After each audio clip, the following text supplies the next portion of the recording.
దీపికా పదుకోనికి సంబంధించి ఈ మధ్యకాలంలో స్పిరిట్ అంశం గురించి చాలా వరకు వైరల్ అయి కూర్చుంది ఒక న్యూస్. అయితే ఇంకొక న్యూస్ వైరల్ అయి కూర్చుంది. అదేంటంటే ఆవిడ వచ్చిన కొత్తల్లో ఇండస్ట్రీకి పరిచయం అవుతున్న ఆ టైంలో ఒక నటుడు, ప్రముఖ నటుడితో రిలేషన్షిప్లో ఉన్నట్టుగా ఆ నటుడు ఒక ఇంటర్వ్యూలో భాగంగా ఈ మాట చెప్పడం జరిగింది. దీపికా పదుకొని లైఫ్లో ఎన్నో లవ్ స్టోరీస్ ఉన్నాయి, ఎన్నో బ్రేకప్స్ ఉన్నాయి. కానీ ఈ కోణంలో ఈ వ్యక్తి ఉన్నారని ఎవరు ఊహించలేదు. అసలు ఎవరా వ్యక్తి, ఏం జరిగింది వీళ్ళ మధ్యన అనే అంశం గురించి మనతో చర్చించడానికి సినీ మరియు రాజకీయ విశ్లేషకులు దాసి విజ్ఞాన్ గారు ఉన్నారు. ఆయన అడిగి తెలుసుకుందాం. సరే, ఒక అబ్బాయి ఇంటర్వ్యూ ఇచ్చాడు. రెగ్యులర్గా అందరూ ఇచ్చుకుంటారు, దాంట్లో వింతే ఉంది. వీడు కూడా ఒక ఆకువక్క నటుడు, అంటే అప్పుడే మోడలింగ్ చేసి చిల్లా చిత్కా 4 సినిమాలు చేసి, అంటే ఎలా చెప్పడం, ఇంచుమించు బిగ్ బాస్ కంటెస్టెంట్లు ఉంటారు చూడు, ఆ టైప్ నటుడు. అతన్ని ఇంటర్వ్యూ చేస్తే తను చెప్పినటువంటి కొన్ని, మీ జీవితంలో ఎఫ్ఐఆర్లు ఏంటి, అవేంటి ఇవేంటి అన్నప్పుడు, కెరీర్ తొలినాళ్ళల్లో దీపికా పదుకొనే నాకు బాగా క్లోజ్, మేమిద్దరం కలిసి డేటింగ్ చేసాము, 2 ఏళ్ళు కలిసి తిరిగామని వాడు చెప్పాడు. ఇప్పుడు Deepika Padukone star heroine and రీసెంట్గా కూడా వార్తల్లో నిలుస్తూ ఉంది కాబట్టి ఇష్యూ కొంచెం బాగా వైరల్ అయింది అంతే. అండ్ నెక్స్ట్ ఒకవేళ ఇది నిజంగా జరిగింది అనుకుందాం కాసేపు.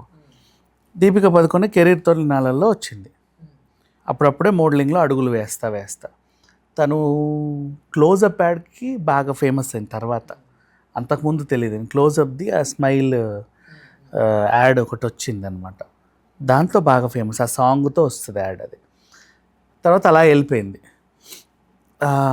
ఆ టైంలో కొత్తగా అడుగులేసే టైంలో పరిచయాలు ఉంటాయి. ఆడితో డేటింగ్ చేసినా తప్పులేదు, లవ్ చేసినా తప్పులేదు, వాళ్ళిద్దరు పెళ్లి చేసుకున్నా తప్పులేదు, తర్వాత బ్రేకప్ అయిపోయినా తప్పులేదు, అది వాళ్ళ పర్సనల్. అంటే వీడి ఇప్పుడు చెప్పడం తప్పులే ఆఫ్ కోర్స్. అంటే నా జీవితంలో ఎంతమంది గర్ల్ ఫ్రెండ్స్ ఉన్నారో తెలుసా అని ఏదో వీరమ్మగుడిలాగా వీడు అందరి లిస్టులు చెప్తున్నాడు, అది తప్పు. అంటే చాలామంది అంటారు కదా, అంటే వీడు నా వల్లే ఎదిగాడు, వీడు నా వల్లే పైకి వచ్చాడు, ఆ టైంలో నేను చెయ్యని ఇచ్చాను అని చెప్తారు కదా. కొంతమంది చెప్పుకోరు. ఇంకో విషయం తెలుసా, ఇప్పుడు ఫర్ ఎగ్జాంపుల్ మొన్నటి బిగ్ బాస్లో ప్రేరణ అనే అమ్మాయి ఉంది కదా, రష్మిక ఫ్రెండ్, ఆ అమ్మాయి రష్మిక ఇద్దరు కలిసి ఒక రూమ్లో ఉండేవాళ్ళు కెరీర్ తొలినాళ్ళల్లో. ఇప్పుడు రష్మిక నేషనల్ వైజ్ క్రష్, అవునా? ఆ పిల్ల కూడా పెళ్లి చేసుకుని ఏదో చిన్న సెటిల్ అయింది. ఆఫ్ కోర్స్ మంచి ఫ్రెండ్సేలే, కాదనము. నెక్స్ట్ అంతకుముందు big boss winner, lady winner ఎవరు అమ్మాయి పేరు, బిందు మాధవి. తనకు వరలక్ష్మి శరత్ కుమార్ ఫ్రెండ్ అని ఎవరికి తెలియదు, బెస్ట్ ఫ్రెండ్. వాళ్ళిద్దరు కలిసి అర్ధరాత్రి ఐస్ క్రీమ్ తినడానికి రోడ్ల మీదకి వెళ్ళేవాళ్ళు, కలిసి అందరిని టీస్ చేసేవాళ్ళు, హ్యాపీగా టామ్ బాయ్స్ లాగా చక్కర్లు కొట్టేవాళ్ళు, అంత close friends. People don't know, అంటే ఉంటారు. తర్వాత ఇప్పుడు బిందు మాధవికి అవకాశాలు లేవు, వరలక్ష్మి ఏదో క్యారెక్టర్స్లో ఎక్కడికో వెళ్ళిపోయింది. కొంతమంది ఉంటారు అలాగా, మన ఫ్రెండ్సే కొంతమంది ఎక్కడికో వెళ్తారు, కొంతమంది అలా ఉంటారు. రవితేజ ఫ్రెండ్స్ ఎంతమంది ఎక్కడికి వెళ్ళారు తెలిసిందే.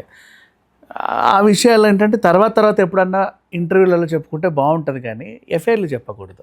అదే ఆ టైంలో ఇప్పుడు నేషనల్ వైజ్గా ఉన్న హీరోయిన్ ఒకప్పుడు నా గర్ల్ ఫ్రెండ్ అది ఇది అని వాడు ఏదో చెప్పుకున్నాడు, సరే మురిసాడు అనుకుందాం.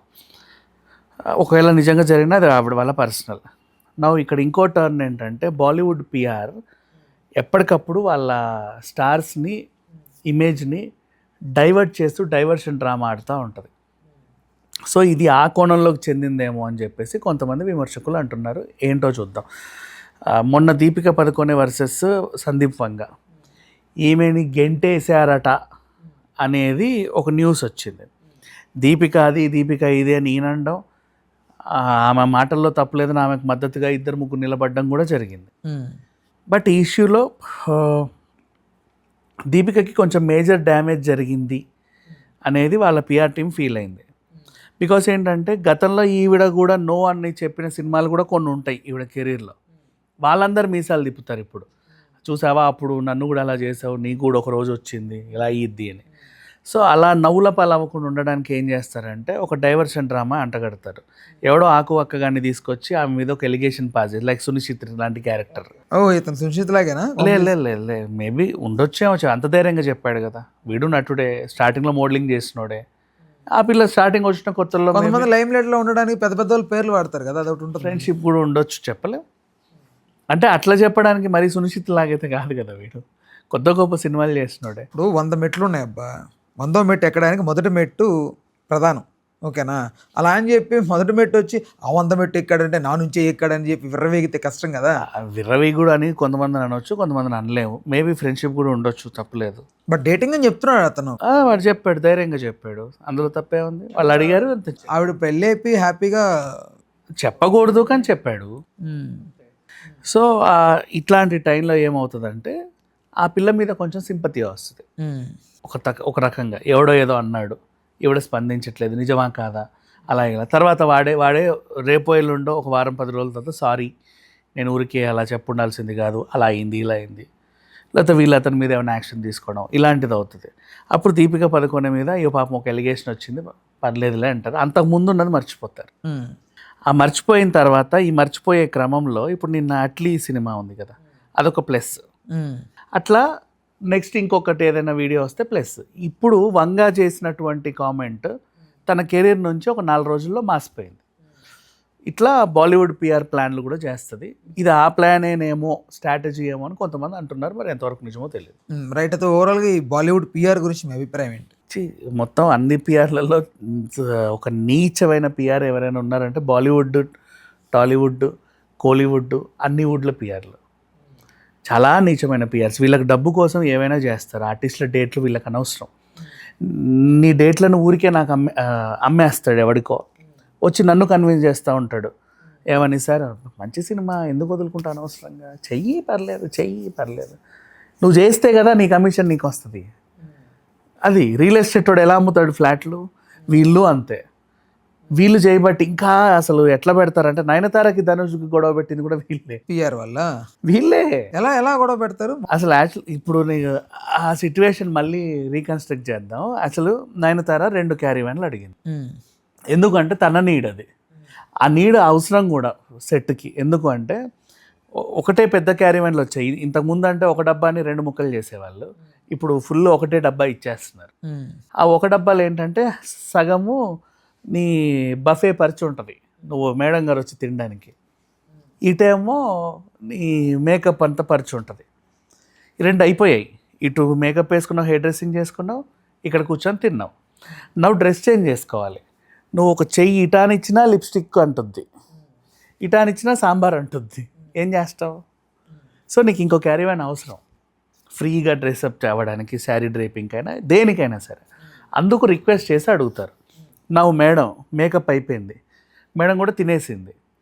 మేడం ఏం చేసింది, పక్క క్యారీవ్యాన్కి డ్రెస్ చేంజ్ కోసం వెళ్ళింది. వెళ్ళేటప్పుడు ఏం చెప్తుంది స్టాఫ్కి, మీరు కూడా తినేసి రెడీగా ఉండండి, ఈలోపు నేను డ్రెస్ చేంజ్ చేసుకొని వస్తాను.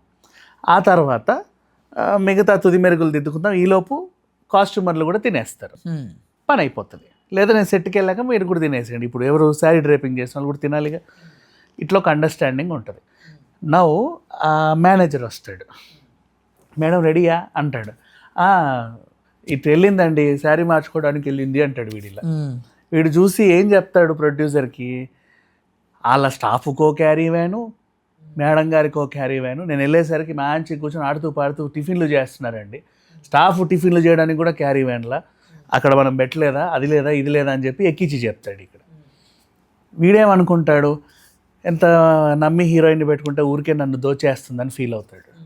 కానీ ఇక్కడ ఆ ఫీలింగ్ అయింది ఎవరు, ధనుష్ ఎవరు, ఒక యాక్టర్. ఒక యాక్టర్స్ ప్రొడ్యూసర్స్ అయితే, ఇప్పుడు మన ధనరాజు ప్రొడ్యూసర్ అయ్యాడు అనుకో, నువ్వు క్యారీవ్యాన్ అడగవు, అడ్జస్ట్ అవుతాలే ధనరాజు మందే కదా, నీకు అర్థమైందా? అట్లా నేను నటుడినే వేరే ప్రొడ్యూసర్ దగ్గర అడగడం అంటే పర్లేదు, కావాలని నన్ను కూడా ఇలా పీకు తింటుంది నయనతార చీ అనుకుంటాడు. ఆ తర్వాత అక్కడ ఇంకొకటి ఏమైంది, చూసావా డైరెక్టర్తో ఎంత రాసుకుంటూ పూసుకుంటూ తిరుగుతుందో అని చెప్తాడు. చూస్తాడు, నిజంగానే రాసుకుంటూ తిరుగుతుంది. ఏం సినిమా అది, విజయ్ సేతుపతి సినిమాలో. అక్కడే వాళ్ళకి లవ్ పుట్టింది. ఈ డైరెక్టర్ ఖాళీకి దొరికితే చాలండి మళ్ళీ మేడం గారి వ్యాన్లోకి ఎక్కుతాడంట. ఇవన్నీ నీకెందుకు, ఇటు వాడికి ఎక్కిచ్చి. ఇప్పుడు ఇట్లా ఉండగానే సారు మిమ్మల్ని సర్లే రేపు ఒక క్యారీవ్యాన్ వద్దన్నారు అంటాడు. ఎందుకు వద్దన్నారు అంటే అదే లేదు పా అంటాడు. అంటే ధనుషే మొహం మీద అలా చెప్పమన్నట్టుగా. ఇంకా నీకు సింపుల్ అర్థం అవ్వాలంటే, ఇప్పుడు బాహుబలి సినిమా కూడా ఇప్పుడు దేవసేనకు మర్యాదగానే పంపింది ఆవిడ. వాడు వచ్చి నీ బతుకెప్పుడని నీ నగలు చూసావా అన్నాడు. వాడు అలా అనకూడదు, వాడు అన్నందుకు దేవసేనకు మండింది. మండే రిప్లై అలా ఇచ్చింది. మళ్ళీ వీడు అక్కడికి వెళ్ళి చూడు నిన్ను ఎంత అవమానించాడో అన్నాడు. వాడు పెట్టిన పెంటే అది. ఇప్పుడు వీళ్ళిద్దరు మాట్లాడుకుంటే ఎప్పుడు సిచ్యువేషన్స్ బాగానే ఉంటాయి. సో ఇక్కడ కూడా బాలీవుడ్ పిఆర్ ఏం చేస్తుందంటే వాడెప్పుడు సేఫే, వాడికి కావాల్సింది డబ్బు. నిన్ను ఎంత మెప్పిస్తే అంత డబ్బు వాడికి. సార్ వెళ్ళేటప్పుడు మళ్ళీ ఇప్పుడు ధనుష్కి అంత చెప్పావు సార్ మరి అదే అంటాడు. సరే చూడండి, దీనికోసం వాడు పొద్దంతా పెట్టిన పెంట అది. ఇట్లాంటివి ఉంటాయి చిల్లర కోసం. ఈ బ్రోకర్ పనులు చేసే వాళ్ళందరూ కూడా ఇంతే. సో వీళ్ళ వల్ల ఏంటంటే మెయిన్ వాళ్ళ మధ్యలో గొడవలు ఉన్నట్టుగా ఇక మిగతా వాళ్ళందరూ రాస్తాను. మళ్ళీ వీళ్ళే చెప్తారు ఆ వార్తలు కూడా, రాసుకోండి మేడంకి సార్ కొంచెం అంటాడు. ఈడు ఈ లెవెల్లో రాసుకోండి, ఇంత పెద్ద గొడవ అయిపోయింది. ఆడు అసలు అక్కడ సార్కి మేడం కనగానే రాస్తారు వాళ్ళు. సో ఈ పిఆర్ టీం వాళ్ళు ఈ మధ్యలో ఈ కూడా ఉండే వాళ్ళతోనే ఎక్కడైనా ప్రాబ్లమ్స్.